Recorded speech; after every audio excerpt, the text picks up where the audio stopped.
Bienvenue sur DMG TV, les histoires mystiques. Si tu es nouveau sur la chaîne, n'oublie pas de t'abonner, de laisser un commentaire, de liker et de partager. Tu veux raconter une histoire? Il y a un numéro à l'écran sur le plus 237 655 81 90 17. Envoie ton histoire et on va jouer ici sur YouTube, sur Facebook et sur TikTok.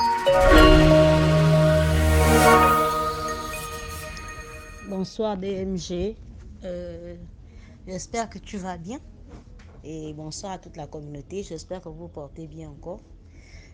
Voilà, j'ai une nouvelle histoire. Vous vous rappelez quand j'ai raconté l'histoire de mon enfance avec mes soeurs et qu'on faisait des cauchemars et qu'on a passé une mauvaise enfance. Je ne sais pas si vous vous rappelez de cette histoire. Quand je traverse la route, j'entends la voix qui m'appelle et je m'arrête en pleine route. Et il y a des voitures qui klaxonnent, tout ça. Bon. Donc je disais, dans cette histoire-là, à la fin de cette histoire, je vais dire que je devais venir compléter une nouvelle histoire.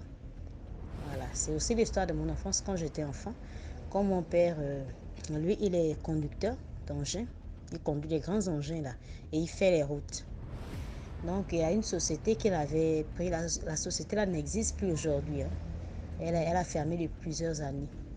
Je ne me rappelle plus trop du nom de la société. Vraiment, j'étais très petite. Je devais avoir 5 ans ou 6 ans. Et voilà, donc cette histoire s'est passée dans un chantier. Le chantier là, c'est sur la route. Oui, à Kango, mais sur la route, le chantier là avait un nom. J'ai aussi oublié le nom de ce chantier. Donc mon père était le chef du chantier. Et c'est lui qui coordonnait un peu le travail. Et comme il était conducteur, vraiment un ancien dans la conduite, et il avait des petits qui l'apprenaient également à conduire. Donc, pendant ce temps, il s'était fait beaucoup d'amis là-bas, donc des collègues étaient devenus ses amis proches.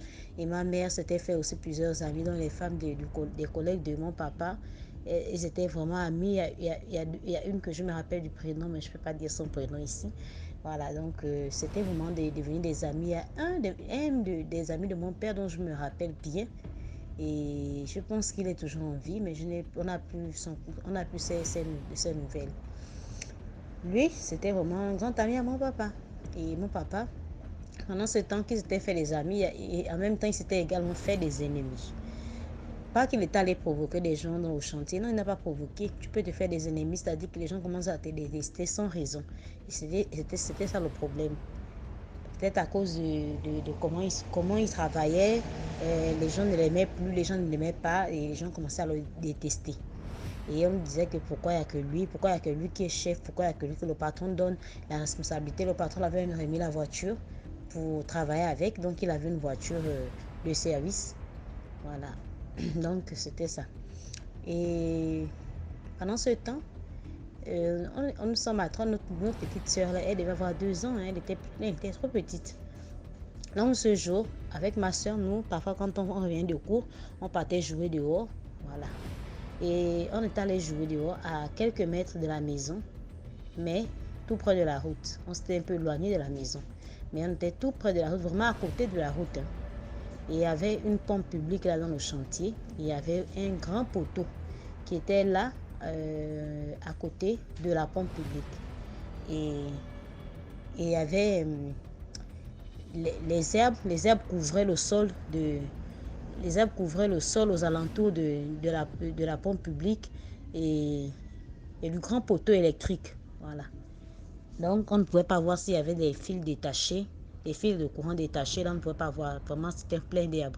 Plein d'herbes. Et quand on jouait, on avait vu un carton de... Je ne sais pas si... Vous pouvez voir le genre de carton, là où il y a les messas, le vin rouge, là, les messas, ou bien les gens, voilà, comme le genre de carton, comme les jus, les cérèses, ce genre de carton, là, j'avais vu ça par terre. Donc, je vais dire à ma soeur, ah voilà, je trouvais un carton. En fait, on se mettait à récolter les cartons pour pouvoir jouer avec. Elle avait déjà trouvé, et moi aussi, j'avais trouvé un. Donc, je me suis précipitée vers l'endroit même où il y avait le poteau électrique et de l'herbe partout à côté. Donc, je suis partie là-bas. Donc, quand je suis arrivée, à côté du poteau, je m'apprête à ramasser le carton. C'est là où je tombe. Ma soeur me dit, tu tombes comme ça, comment? Relève-toi, relève-toi, relève-toi. Je dis, non, je n'arrive pas à me relever. Et en même temps, le courant commence à m'attraper. Je ne sais pas si si vous pouvez comprendre de quoi il s'agit, mais bon, les gens qui ont déjà été électrocutés pourront comprendre. Le courant commence déjà à m'attraper, je n'arrive même pas à me lever. Je me lève, je retombe, je me lève, je retombe, jusqu'à ce que je n'ai même plus pu me relever. Je cherche à me relever, je n'y arrive pas. Je cherche à me relever, je n'y arrive pas. Je crie, je pleure de douleur. Ma soeur me vient. Ma soeur pleure également. Il y a quoi? Relève-toi. Je n'arrive pas à me relever. Après, je dis à ma soeur, tiens-moi la main, tiens-moi la main. Elle cherche à me tenir la main. Donc, quand ses doigts arrivent vers mes doigts, c'est seulement la décharge électrique qu'elle reçoit. Et elle s'éloigne également. Elle me dit, oh, mais elle est au courant. C'est là où ma soeur comprend que je suis en danger. Quand j'étais petite, hein? Elle avait 6 ans comme moi. Elle comprend que je suis en danger. C'est là où elle me laisse. Elle va en courant. C'est là où je reste. Mais tu vas où? Tu me laisses seule. Et en fait, quand elle est partie en courant, c'est parce qu'elle partait appeler notre maman. Et quand elle part appeler notre défunte maman, vraiment que Dieu ait son âme, cette femme-là. Alors quand elle part appeler notre maman, c'était un peu loin de la maison, c'était un peu éloigné. Elle court, elle court, elle court, elle court, elle court. Elle arrive à la maison, elle voit notre maman, elle repassait le linge et notre petite soeur était sur son dos. Et ma soeur commence à dire, non, il y a Esther qui est tombée dans un trou. Dans son langage d'enfant, elle n'arrive pas à bien expliquer en fait. Elle dit, il y a Esther qui est tombée dans un trou, il y a Esther qui est tombée dans un trou. Elle n'arrive pas à se relever. Et quand je cherche à l'attraper, le courant me tire. Ma mère dit, dans un trou, et le courant te tire. Alors ma mère laisse même le fer repasser, branché sur une tenue, une chemise de mon papa. Elle ne cherche même pas à débrancher ça. Elle court, vous voyez la maman africaine qui a un problème, elle court pieds nus directement avec l'enfant au dos. Ma soeur dit à ma soeur, allons me montrer là où elle est. Elle court, elle arrive, elle me trouve. Je ne pleurais même plus en fait, je ne pleurais plus, ma bouche était fermée. J'étais comme je suis de teint clair, vraiment de teint très clair. J'étais devenue toute jaune, pâle, je ne pleurais plus. Elle m'appelle, mes yeux étaient ouverts, je regardais en haut. Elle m'appelle. En fait, quand elle arrive, elle trouve les gens étaient autour, je dis bien autour de moi, autour de la pompe publique, du poteau, tout ça là. Les gens étaient, vu que la route était là à côté, donc les gens étaient autour, les gens regardaient comme des spectateurs. Personne pour venir me tenir la main ou bien pour venir chercher à trouver une solution. Non. Quand ma mère arrive, ses copines viennent l'attraper. Non, non, non. N'est pas là-bas, sinon tu as un enfant au dos, sinon vous allez aussi mourir, c'est le courant. Ma mère dit, quoi? Le courant, mon enfant va mourir, le courant? Non. Ma mère quitte vers ses copines. Elle court directement. Elle ne prend même pas un bois. Hein, pour dire qu'elle va me lancer le bois parce qu'en fait, elle voit que je ne réagis pas. Donc, même si elle me lançait le bois, je n'allais pas réagir. Alors, elle vient, elle me tire par la main avec la force. Elle me tire et elle m'amène à côté. Sur le sol. C'était une nouvelle route. Donc, ce n'était pas goudronné. Il y avait juste le gravier qui passait sur la route. Ce n'était pas encore goudronné. Donc, elle me tire sur le gravier. Elle me laisse là. Je ne pleurais plus, je ne réagissais pas. Elle m'appelle. Il y a quoi? Réveille-toi. Les hommes viennent là, quelques hommes de chantier viennent. Mais qu'est-ce qu'il y a? La petite à quoi? Elle explique un peu comment, voilà, sa soeur est venue m'appeler. Voilà comment. Elle commence un peu à expliquer comme ma soeur l'a expliqué. Pendant ce temps, les autres cherchent à appeler mon papa parce qu'il lui était allé jouer le football avec ses collègues un peu plus loin dans un autre chantier, un peu plus loin. Donc on l'appelle, on dit que non, il faut venir vite. Hein. Viens vite parce qu'il y a ta fille qui s'est fait vraiment électrocuter là avec le courant, donc là c'est grave, elle ne réagit même pas. En même temps, il prend le véhicule, il arrive rapidement. Il prend le véhicule, il arrive rapidement sur le lieu là où nous étions. Ma mère me fouille le corps. Elle sent, en fait, elle allume l'odeur du brûlé. Elle regarde, elle dit, ah, c'est la robe qui s'est un peu brûlée d'un côté. Mais pourquoi ça va sentir fort, fort, comme si c'est une viande de bouche qui s'est brûlée. Elle allume. Et quand elle arrive à mon pied gauche, au talon du pied gauche, c'est brûlé. Tout mon pied gauche au talon, vous voyez le talon, non? Tout le talon là est brûlé. Elle commence à crier, oh Seigneur, le pied de mon enfant, là, elle ne va plus marcher. Elle pleurait vraiment. Mon père m'a mise dans la voiture. Nous sommes allés au dispensaire. Quand on arrive au dispensaire, le médecin m'a un peu réveillée là. Après, il m'a demandé où j'avais mal. Je dis que je n'ai pas mal. Après, il me regarde, il me dit, mais vous êtes brûlé au pied, vous n'avez pas mal? Je dis, non, je n'ai pas mal. Il me dit, comment ça, vous n'avez pas mal? Il regarde, il appuie. Je dis, je n'ai pas mal. Après, il dit à mon père, bon, sûrement, c'est parce qu'il y a eu le courant, donc le courant, ça m'a fait un peu comme l'anesthésie. Mais ça va, la douleur va revenir après. Il m'a prescrit quelques médicaments que je devais prendre à la maison. Et il a essayé de faire le pansement sur cette blessure. Vraiment, c'était brûlé. Il n'arrivait même pas à faire le pansement parce que la peau était collée. Il a versé l'alcool dessus. Je n'avais rien ressenti. Hein. L'alcool, on connaît l'alcool. Quand on te verse ça, tu sautes. Mais je n'avais rien ressenti avec l'alcool là sur mon pied. Après ça, je suis repartie à la maison avec mon papa. Quand nous sommes repartis à la maison, cette nuit-là, après nous avons dormi, vraiment j'avais bien dormi, je n'avais pas eu de problème de douleur, la douleur était venue maintenant plus tard, le lendemain. Quand on dort, en fait c'est là où on avait compris que c'était un problème mystique. Quand on dort, on entend, dans la nuit on entend les moutons. Je ne sais pas si c'est les moutons. Puis on va dire les moutons qui font souvent bé, bé, ce genre-là.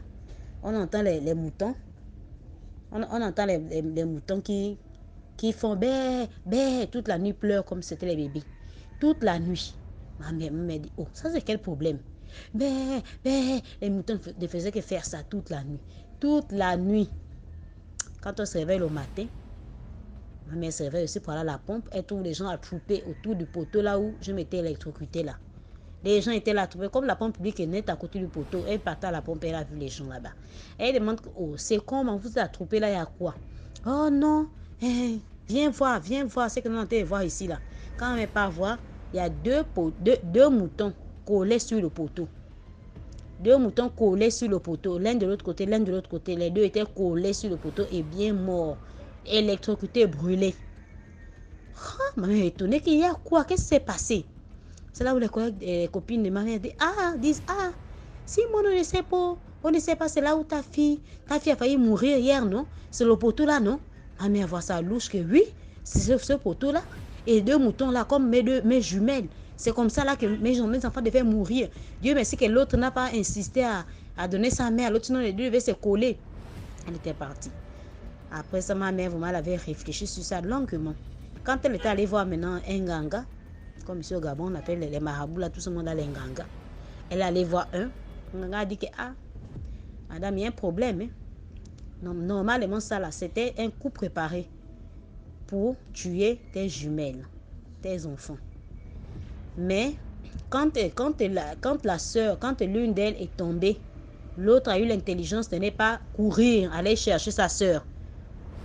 Donc, quand elle a donné la soeur a donné la mère, comme tu expliques, le courant là a fait que ta deuxième fille là, vraiment intelligente, n'a pas voulu insister. Elle est partie, aller t'appeler. Mais si elle était partie en courant au secours de sa soeur, les deux devaient tomber et elle devait mourir les deux parce que toi tu étais loin à la maison. Tu ne devais pas savoir ce qui s'est passé. Et les enfants devaient mourir là. Mais vraiment, les anges qui vous protègent ont fait que les enfants ne meurent pas. On fait que les enfants ne meurent pas parce que l'autre était venu t'appeler. Ma mère était étonnée. Oh Seigneur. Elle est venue à la maison expliquer ça à notre papa que voilà. Donc le chantier là où nous sommes là, il y a les gens qui sont pleins de jalousie ici là. Parce que l'Onganga avait dit que là c'est parce que ce sont les gens qui sont jaloux qui ont fait ça pour vouloir punir notre papa. Ils sont jaloux contre notre père. Donc c'était pour vouloir lui punir qu'on a fait ça pour que nous, ces enfants, nous puissions mourir. Mon père, comme lui, je ne sais pas s'il croyait ou il ne croyait pas, mais vraiment, je ne sais pas. Après ça, quelques temps après, peut-être quelques mois après, mon papa était parti au travail. Pendant ce temps, moi, ma blessure, rassurez-vous, ça ne guérissait pas. C'était une blessure inguérissable. Je ne partais même plus à l'école parce que je n'arrivais pas à tenir mon pied debout. Je boitillais comme si j'étais infirme. Je boitillais avec ce pied-là. Donc mon papa, après ça, il était parti au travail. Donc il est monté dans son engin pour travailler comme d'habitude. Quand il monte dans son engin, son pied droit a cogné le volant de l'engin. Un peu, même pas qu'un coup, un grand geste bizarre. Non, un petit geste. Le pied a commencé à lui faire mal. Pendant ce qui était un jour est devenu 2 jours, 3 jours, 4 jours, 5 jours, 1 semaine, 2 semaines, le pied faisait mal. Tout le pied s'est enflé. C'est là où le chef l'a demandé d'aller à Libreville se faire soigner. Donc, quand il part à Libreville se faire soigner, il va à l'hôpital. Il va à l'hôpital, on lui soigne pendant les mois, le pied est pareil, le pied fait mal, oh, l'os s'est déplacé, oh, c'était le problème, oh, il y a les boules à l'intérieur. Vraiment, les choses qui se disaient à l'hôpital. Après ça, il a dit non, il va d'abord aller voir un ganga. Quand il va voir un ganga lui dit la même chose que l'autre avait dit à un mec, non? Ce sont les collègues qui ont fait la jalousie et qui t'ont frotté quelque chose sur l'engin. Ton genou a seulement cogné un peu l'engin. Et voilà que ça là, le petit truc là, ça t'a provoqué ce que tu as au pied là. Il faut vraiment beaucoup faire attention. On l'a donné les choses là pour frotter sur le pied qu'il avait frotté. Il faisait les traitements à l'hôpital et les traitements chez l'Onganga. Et à l'hôpital, on l'avait mis et trouvait judicieux de lui mettre le plâtre. On l'avait mis un plâtre au pied. Je me rappelle encore de ce plâtre là de notre père parce que nous on dessinait souvent sur le plâtre avec le marqueur. On l'avait mis un plâtre au pied. Pendant ce temps-là, le patron envoie une lettre pour dire que non, mon père est renvoyé parce qu'il a fait beaucoup de mois sans venir travailler et tout. Donc, c'est bon. Il n'a plus besoin de lui. Donc, les collègues avaient eu ce qu'ils voulaient. Ils voulaient qu'on renvoie notre père. Et pour ça, on voulait, moi, me tuer. Moi, qui étais l'enfant innocente que j'étais. Et comme ça n'a pas réussi, ils sont maintenant allés frotter les médicaments sur le volant de son engin. Et en même temps, ça n'avait pas aussi réussi parce qu'eux voulaient qu'il devienne infirme pour arrêter de venir conduire l'engin. Il n'est pas devenu infirme, mais ça avait, mon père et moi, on était deux personnes malades dans la maison. Notre mère souffrait. Elle accompagne mon père à l'hôpital, elle m'accompagne à l'hôpital. Lui, son problème avait duré 1 an. Pour moi, je pense que ma blessure avait fait 2 ans. Parce que pendant 2 ans, je ne partais pas à l'école. Et j'ai marché, j'ai boitillé. Donc, quand je marchais, je boitillais, les amis m'embêtaient toujours. Non, regarde, elle est infirme, elle est machin. Et ma soeur jumelle, vraiment, elle se battait pour me prendre la part. Non, ma soeur n'est pas infirme. Et quand ma mère disait non, ma mère vraiment, elle pleurait chaque fois. Ah Seigneur, ma fille marche toujours le pied comme ça, elle va devenir infirme ou bien quoi. Elle pleurait vraiment, elle se lamentait, elle se lamentait. Mais avec la grâce de Dieu, la blessure là, après 2 ans, la blessure avait commencé à se cicatriser avec les prières qu'elle faisait. Les prières qu'elle faisait, vraiment les prières, les jeûnes, les prières pour que ma blessure là puisse guérir. La blessure avait commencé à se cicatriser. Et jusqu'à ce que la blessure s'était refermée, je commençais à poser mon pied au sol. Je marchais bien. Comme tous les enfants de mon âge, je courais bien. C'est là que ma mère voyait que je ne devais pas devenir infirme. Et quand on était répartis à l'hôpital, le médecin, elle avait demandé que je pensais que l'enfant devait devenir infirme, mais mon médecin avait dit non. La brûlure n'a pas touché la veine. Donc voilà pourquoi elle remarche. Mais si ça avait touché la veine, elle devait devenir infirme. Son pied n'allait plus être le même. Ma mère avait remercié Dieu. Elle avait remercié Dieu que ça s'est bien terminé. Et je suis moi aujourd'hui une grande personne. J'ai mes 2 enfants. Donc c'est cette histoire que je voulais vraiment raconter avec vous. Vraiment, quand on arrive quelque part, surtout dans les chantiers de travail, là vraiment, les papas, les mamans, faisons attention. Faisons attention parce qu'on trouve toutes personnes là-bas, toutes sortes de personnes. Les personnes qui vont t'aimer, les personnes qui ne vont pas t'aimer. On ne va pas t'aimer parce que tu fais du mal. Non, on ne va pas t'aimer parce que peut-être que tu as du succès dans ton travail auprès de tes chefs. Et là, les gens vont développer une jalousie bizarre. C'est ce qui nous était arrivé. Donc, pour vouloir faire du mal à mon père, on a lancé ça pour nous tuer avec ma soeur. Mais c'est moi qui avais pris ce coup dur. Et depuis notre enfance, c'est toujours moi qui prends les coups durs. Vraiment, c'est toujours moi qui prends les coups durs. J'ai vraiment beaucoup souffert. Ce qui fait que je suis devenue une fille très renfermée, très fermée et je peux dire très réservée également. Et une fille aussi très solitaire. Même quand j'ai mes amis, mes soeurs, nous sommes ensemble, à un moment donné, après je me retire, je reste seule. Parce que j'ai appris à rester seule. Surtout avec le pied que j'avais là. Vraiment, quand ma soeur partait jouer, parce que quand je partais jouer avec elle, on m'embêtait. Et quand on m'embêtait que non, tu as le pied cassé, ma soeur, elle s'est fâchée, elle s'est battue à cause de moi dehors. Donc je disais maintenant que non, il faut aller jouer. Moi, je vais t'attendre ici. Et donc, j'apprenais à rester seule. Donc, c'est un peu ça, l'histoire que je tenais à partager avec vous. Merci encore. Et vraiment, bonne écoute à vous. Vraiment, abonnez-vous. On n'oublie pas ça. Abonnez-vous, likez et partagez également.